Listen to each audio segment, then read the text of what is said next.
नीतिसूत्रे अध्याय 29। पुष्कळदा वाग्दंड झाला असूनही जो आपली मान ताठ करीतो त्याचा अचानक चुराडा होतो, त्याचा काही उपाय चालत नाही। धार्मिक बढती पावतात तेव्हा लोक आनंद पावतात, पण दुर्जन प्रभुत्व चालवितो तेव्हा प्रजा हाय हाय करीते। ज्या मनुष्याला ज्ञानाची आवड असते तो आपल्या बापाला आनंदित करीतो, पण वेश्यांची संगत धरणारा आपल्या मालमत्तेची धूळधाण करीतो। राजा न्यायाने देश सुस्थितीत ठेवितो, पण नजराने घेणारा त्याचे वाटोळे करीतो। जो आपल्या शेजाऱ्याची खुशामत करीतो तो त्याच्या पावलांसाठी जाळे पसरितो। दुर्जनाचे पाप पाशरूप आहे, पण धार्मिक स्तवन करून उल्हासतो। धार्मिक गरिबांच्या वादात मन घालितो, दुर्जनास तो समजण्याची बुद्धी नसते।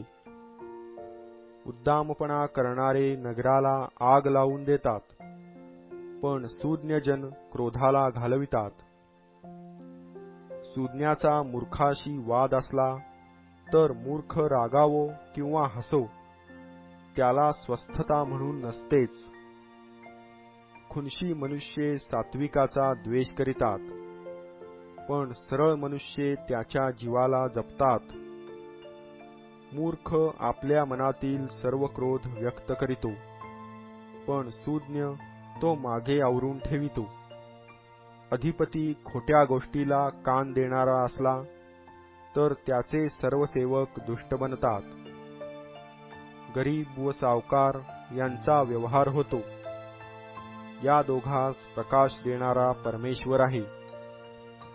जो राजा गरिबांचा खरेपणाने न्याय करीतो त्याचे सिंहासन सदा टिकते। छडी व वाग्दंड ज्ञान देतात, पण मोकळे सोडिलेले पोर आपल्या आईला खाली पहावयास लावते। दुर्जन बढती पावले म्हणजे गुन्हे वाढतात, धार्मिकांना त्यांचे पतन पहावयास सापडते। तू आपल्या मुलास शासन कर, म्हणजे तो तुला स्वास्थ्य देईल, तो तुझ्या जीवाला हर्ष देईल। ईश्वरी दृष्टांत न झाल्यास लोक अनावर होतात, पण धर्मशास्त्र पाळितो तो धन्य। चाकर शब्दांनी सुधारत नाही, त्याला समजते तरी तो पर्वा करीत नाही। बोलण्यात उतावळा असा कोणी तुला दिसतो काय? त्याच्यापेक्षा मूर्खाविषयी अधिक आशा असते। कोणी आपल्या चाकरास बाळपणापासून लाडाने वाढविले तर तो शेवटी मुलगाच होऊन बसेल। रागीट मनुष्य तंटा उपस्थित करतो, क्रोधाविष्ट मनुष्याकडून बहुत अपराध घडतात। गर्व मनुष्याला खाली उतरितो, पण ज्याचे चित्त नम्र तो सन्मान पावतो। चोराचा भागीदार आपल्या आत्म्याचा द्वेष्टा होय, तो शपथ ऐकतो तरी काही सांगत नाही।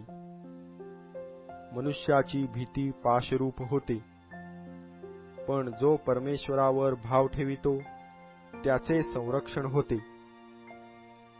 अधिपतीची मर्जी संपादण्यास पुष्कळ लोक झटतात, पण मनुष्याचा निवाडा करणारा परमेश्वर आहे। कुटील मनुष्याचा धार्मिकांना वीट वाटतो, आणि सरळमार्गी मनुष्याचा दुर्जनाला वीट वाटतो।